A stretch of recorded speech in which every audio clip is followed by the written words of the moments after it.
पीर व्यथा सबैको जिन्दगीमा हुन्छ। बेला बेला म पनि आँसुले मुख धुन्छु। खुसी भन्ने कुरा आखिर कसले लुकाएर राखेको होला? महोदय, सबैले दुखी छु मात्रै भनेको सुन्छु। हेलो एभ्रिवान, आजको यस भिडियोमा तपाईहरु सबैलाई स्वागत छ। र आजको यस भिडियोमा हामीले फेरि पनि क्लास 10 को लागि अर्को भिडियो लिएर आइसकेका छौं, जुन चाहिँ सिक्वेन्स एन्ड सिरिजको लागि अर्को सब टपिक हुनेछ, जुन चाहिँ सम अफ जियोमेट्रिक सिरिज। यो भनेको हाम्रो लास्ट पार्ट हो, जुन चाहिँ के को लागि भन्दा फेरि सिक्वेन्स एन्ड सिरिजको लास्ट टपिक भनौँ न, लास्ट पार्ट भन्दा पनि लास्ट टपिक रहेको छ, सम अफ जियोमेट्रिक सिरिज। र यसको एक्सरसाइज हामीले इन्टअप गरिसक्ने बित्तिकै सिक्वेन्स एन्ड सिरिज पनि हाम्रो सकिन्छ। ठिक छ, अब त्यसो भए म यो ढिला नरिकन सम अफ जियोमेट्रिक सिरिज भनेको के हो तपाईहरु त्यस्तो मैले इन्ट्रोड्युस गरिराख्नु पर्दैन, त्यति धेरै भनिराख्नु पर्दैन। यति हामीले जियोमेट्रिक सिरिज भनेको के हो अथवा भनौँ न जियोमेट्रिक सिक्वेन्स भनेको के हो, यो मैले बुझाइसकेको छु। ए टु जेड मैले बुझाए जस्तो लाग्छ। यो भन्दा अगाडिको भिडियो जुन मिन्स अफ जियोमेट्रिक सिक्वेन्समा गएर हेर्ने, ठिक छ, त्यहाँनिर मैले भनिदिइसकेको छु।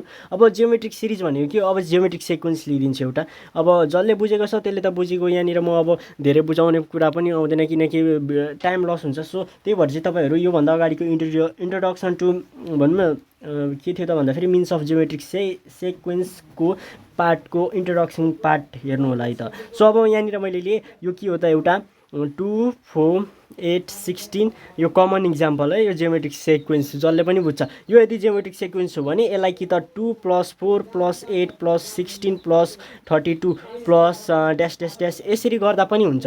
ठिक छ, भन्न खोजेको कि त यो कमाको ठाउँमा सिम्पली प्लस कि त अब 2 - 4 - 8 - 16 - 32 यसरी गरे पनि यो दुईटै के हो त, सिरिज हो। ठिक छ, यो भन्न खोजेको के त, कमाको ठाउँमा कि त प्लस कि त माइनसको ठाउँ छ अथवा लोकेसन लोकेट गर्छ अथवा एक्जिस्ट गर्छ भने त्यतिखेर त्यो भनेको हाम्रो के भयो त भन्दाखेरि जियोमेट्रिक। त्यो पनि कसरी त भन्दाखेरि सिरिज भयो है त्यो चाहिँ। अब यहाँ हेरौँ है, अब त्यो सिक्वेन्स चाहिँ आइदर त्यो जियोमेट्रिक हो कि एरिथमेटिक हो कि यो कुरा चाहिँ आफै डिसाइड गर्न सकिन्छ नि त। किनकि त्यहाँनिरको हाउभाउ हेरेर अथवा सिक्वेन्स कसरी इन्क्रिज हुँदैछ अथवा कसरी डिक्रिज हुँदैछ यसैको बेसिसमा चाहिँ हामी हेरेर त्यो जियोमेट्रिक हो कि बा एरिथमेटिक हो कि भनेर हामी डिफाइन गर्छौँ, हो कि न त हो। अब यति नै हो। अब हामीले बुझ्यौँ जियोमेट्रिक सिरिज भनेको चाहिँ के रहेछ त भन्दाखेरि सिम्पली कि त प्लस कि त माइनस फर्ममा एक्सप्रेस गर्नु, कमालाई हटाएर प्लस कि त माइनस फर्ममा एक्सप्रेस गर्नु नै सिरिज हो। र यो सबै फेरि 2 + 4 6, 6 + 8 14, 14 + 16 30, 30 + 32 भनेको 62 हुन्छ। यसरी हामी यसरी चाहिँ गर्दैनौँ है। फेरि यति इजिकस टु चाहिँ लास्टमा दिएर यो सिरिज भयो। अब इजिकस टु चाहिँ मानौँ 62 भयो अरे, यो यसरी चाहिँ लेखिँदैन। जस्ट हामी एक्सप्रेस एज अन्ली अथवा भन्नु we express this sequence only as in the form of plus कि त माइनस। त्यहाँनिर फेरि हामीले कम्प्लिटली हामीले प्लस छ भने एडिसनै गरिदिँदैनौँ क्या, सबट्र्याक्सन छ भने पुरै यो सिक्वेन्सलाई सबट्र्याक्ट गर्दैनौँ। त्यो कुरा बुझ्नुभयो, that's what you need to understand है त। सो अब त्यसो भए मैले कुरा गरिसकेँ जियोमेट्रिक सिरिज भनेको to express in the form of plus कि त माइनस हो, राइट। सो अब यहाँनिर हेरौँ त यो जियोमेट्रिक सिरिज भनेको त यो टर्मलाई त मैले भनिदिइ पनि सकिसकेँ। अब यो टर्मलाई हेरिदिउँ, सम भनिरहेको छ। सम भनेको के हो त, प्लस हो नि, प्लस हो भनेपछि सम गर्नु भनेको के रहेछ त। अब यहाँनिरबाट के बुझ्नु पर्यो, यही टपिकबाट के बुझिन्छ त भन्दाखेरि जियोमेट्रिक सिरिजलाई चाहिँ हामी के गर्छौँ त, अब सम गर्छौँ, एडिसन गर्छौँ। यसको मतलब यो पनि होइन कि सम अफ जियोमेट्रिक सिरिज भन्नुको अर्थ पनि यो होइन कि यहाँनिर जहिले पनि भनौँ न सम मात्रै हुन्छ, यहाँनिर डिफ्रेन्स फर्म पनि हुन्छ। यो कुरामा अलर्ट हुनु पर्यो, जहाँ चाहिँ हाम्रो किताबमै पनि दिएको छ। म पढिदिन्छु है त। Geometric series is not only addition form, ठिक छ, it will be in subtraction form also, right. So just what you need to understand. And another thing is that हामीले यसको लागि चाहिँ हाम्रो के चाहिन्छ त भन्दाखेरि फर्मुलाहरू, जुन फर्मुलाहरू छ यो फर्मुलाहरूलाई चाहिँ हामीले हेर्नुपर्छ।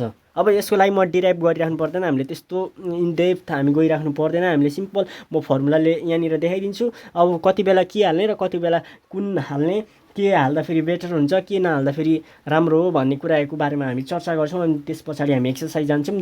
लगभग दुईवटा भिडियोमा हामी यो भनौँ न यो च्याप्टरलाई सकिहाल्छौँ है त। सो अब यहाँनिर हामी मुभ हौँ है त हाम्रो फर्मुलातर्फ। अब यो हाम्रो फर्मुला हेर्नुभन्दा पनि अगाडि हामीलाई के डिटर्मिन हुनुपर्छ, के डिटर्मिन अथवा के थाहा हुनैपर्छ भन्दाखेरि एसएनले के डिनोट गर्छ, सम डिनोट गर्छ। मैले अलरेडी पनि हामीले योभन्दा अगाडिको एक्सर्साइजहरूमा हामीले यति धेरै राम्ररी गरेका छौँ कि यो तपाईँहरूलाई बेस बसि नै सक्यो होला। एसएनले जहिले पनि डिनोटेसन के गरिदिन्छ त भन्दाखेरि समको डिनोटेसन हो यो। SUM सम भनेपछि अब एस यहाँनिर 7 आयो भने के बुझिन्छ त S7 मात्रै होइन S10 S100 आयो भने यहाँनिर के बुझिन्छ त भन्दाखेरि यसले जहिले पनि के बुझाउँछ त भन्दाखेरि सम अफ फर्स्ट 7 टर्म्स भन्न खोजेको यहाँनिर एउटा जियोमेट्रिक सेक्वेन्स यो कुरा गरिँदैछ जियोमेट्रिक सेक्वेन्स अथवा जियोमेट्रिक सेक्वेन्सलाई पनि ओमिट गरेर हामी के बुझ्छौँ त भन्दाखेरि एउटा सेक्वेन्स छ जहाँनिर 7 वटा टर्म छन् अरे र तिनीहरू 7 वटा टर्मको चाहिँ के त सम हो कम्प्लिट सम हो 7 वटा टर्मको भनेर बुझ्दा पनि भयो अथवा यसरी मैले अहिले भने नि जुन चाहिँ जहाँ चाहिँ 7 वटा टर्म छन् अरे भनेर पनि यसरी भन्न पाइँदैन अलिकति तपाईँहरूले के बुझ्नुपर्छ त भन्दाखेरि यहाँ कम्प्लिटली फर्स्ट टर्मदेखि लिएर 7 टर्मसम्मको 7 टर्मसम्मका जति पनि नम्बर्सहरू छन् जति पनि न्युमेरिकल्स भ्यालुहरू छ त्यो सबै के फर्म गरियो त एडिसन गरियो अब एडिसन गर्दै गर्दाखेरि त्यहाँनिर सबट्र्याक्सन फर्म पनि अटोमेटिक भइदिन्छ कुनै न कुनै टर्महरू चाहिँ कस्तो हुन्छ त भन्दाखेरि माइनस फर्ममा जस्तै म एउटा इक्जाम्पल लिइदिन्छु है त म एउटा इक्जाम्पल कस्तो दिन्छु भन्दाखेरि -8 -4 -2 अनि हाम्रो के आउँछ त भन्दाखेरि हेरौँ है एकचोटि म लेखिदिन्छु 0 होइन 0 अब हुन्छ कि हुँदैन जस्ट इक्जाम्पल मात्रै है यतिकै मैले लेखिदिएको नि 2 4 यसरी हामी जान्छौँ ठिक छ अब त्यसो भए यहाँ हेरौँ है अब त्यसो भए मात्र यो इक्जाम्पल है यो एक्ज्याक्टली करेक्ट छ कि छैन यो मैले पनि हेरेको छैन सो तपाईँहरू यहाँनिर हेर्न सक्नुहुन्छ यहाँनिर के छ त भन्दाखेरि हाम्रो कुनै न कुनै एउटा न एउटा टर्म माइनसमा छ र यो यसलाई प्लस गर्ने हो भने पनि हामीले रिजल्ट त के नै पाइन्छ त माइनस फर्ममै पाइन्छ नि त यो कुरा बुझ्नु पर्यो भनेपछि प्लस गर्दा मात्रै प्लस गर्दै मात्रै इन्क्रिज हुने होइन डिक्रिज पनि हुँदो रहेछ भनेर यो सेक्वेन्सबाट हामीले एउटा इक्जाम्पल मात्रै हो इक्जाम्पलको थ्रुबाट पनि हामीले बुझिँदो रहेछ हो अनि अब त्यसै गरेर अब यो यसले अब यो यसको बारेमा चर्चा गरौँ यसले S10 भनेको के हो त यहाँनिर फर्स्ट टर्मदेखि लिएर 10 वटा टर्म्सको चाहिँ के त सम गरिएको छ टोटल कम्प्लिटली सम 10 वटा टर्मको सम छ अब त्यसरी नै S100 भनेको के हो त फर्स्ट टर्मदेखि नै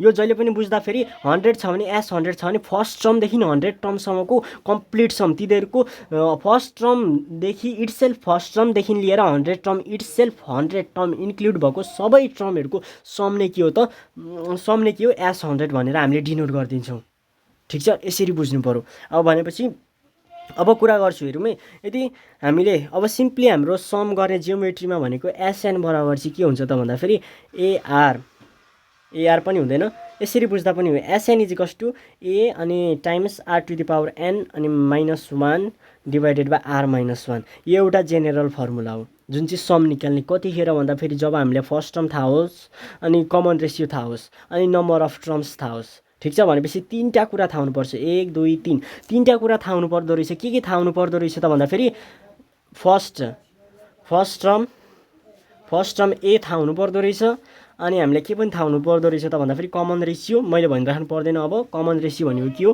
कमन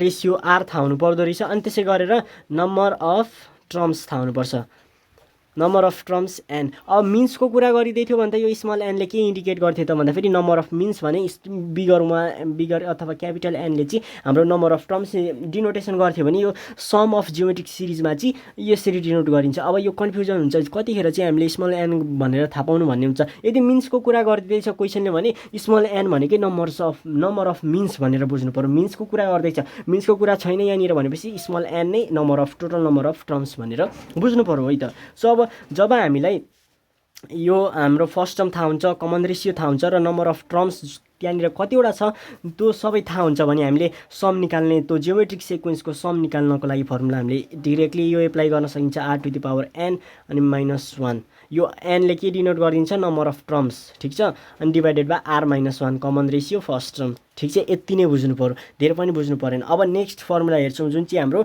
अर्को जुन फर्मुला छ SN इज इक्वल्स टु म यसको बारेमा नि म डिटेलली भनिदिन्छु RL माइनस के हुन्छ त A अनि R -1 यो एउटा फर्मुला भयो SN को अर्को सेम यही फर्मुला छ A -RL divided by 1 -R same opposite यो कतिखेर हाल्ने र यो कतिखेर हाल्ने म भन्दैछु है त सो अब यसको बारेमा हेरौँ है त।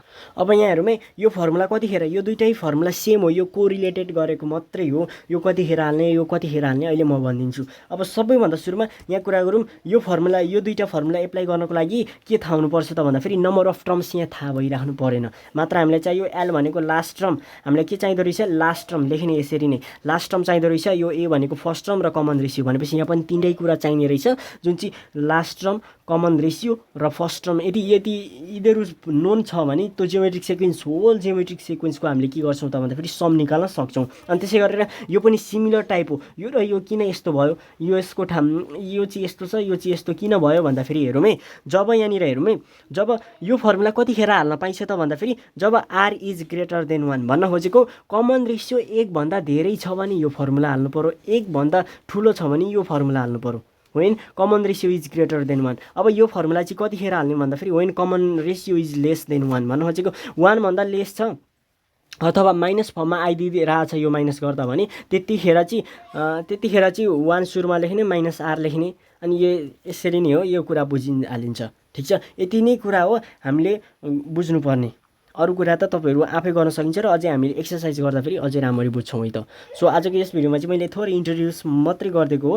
सो अर्को भिडियोहरू जुन छ त्यो भिडियोहरूमा चाहिँ हामी एक्सर्साइजलाई हेर्छौँ है त। सो एक्सर्साइज हेर्छौँ भन्दा पनि आजकै यस भिडियोमा थोरै एक्सर्साइजलाई चर्चा गर्छौँ है त। सो यहाँ हेर्न सकिन्छ, यहाँ क्वेसनहरू मैले स्क्रिनमा देखाइदिइराखेको छु। अब यो क्वेसन हेरौँ है त, म यतिकै भनिदिन्छु, right the definition of geometric series with example definition त तपाईँहरू लेख्न सक्नुहुन्छ, अब अथवा किताबबाटै हेरेर पनि तपाईँहरू लेख्न सक्नुहुन्छ।